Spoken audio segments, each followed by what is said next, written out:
Here, potentials.com, signing at our channel. Let's study God's Word. So, ang didakin natin today is frustrated.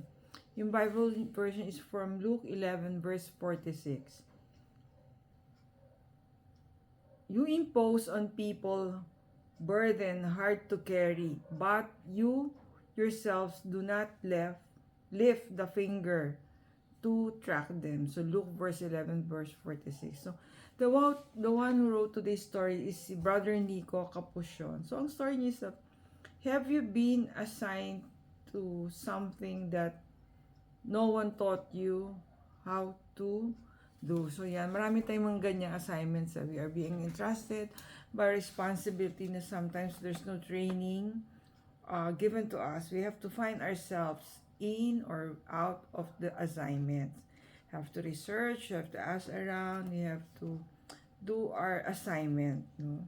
But sabi nga ni Brother Nico, this is just like his life in Christ, na wala naman guide sa kanya or teach him or train him. But yun, finish niya yung challenge of serving the Lord.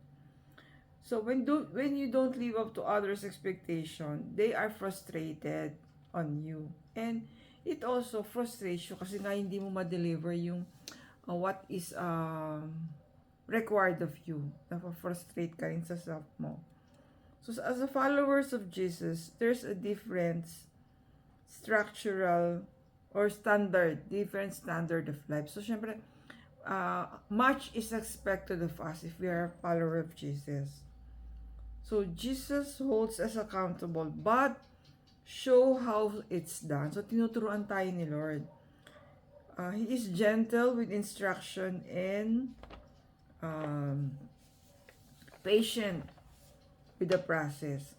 God sees you and is not frustrated with our baby steps. So sabi nga, yung baby steps kasi, di ba, when we are new, talagang baby steps. It takes us some time to learn the ropes, to find our path, to know what's the next step.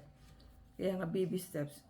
So ang reflection natin, God as He celebrates every baby steps we take, look back and we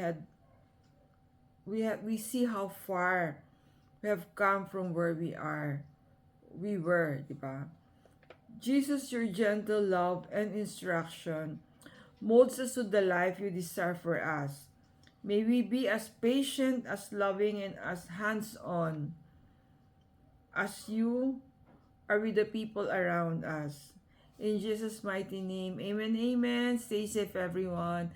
God bless you all. Thank you for watching. See you on our next video.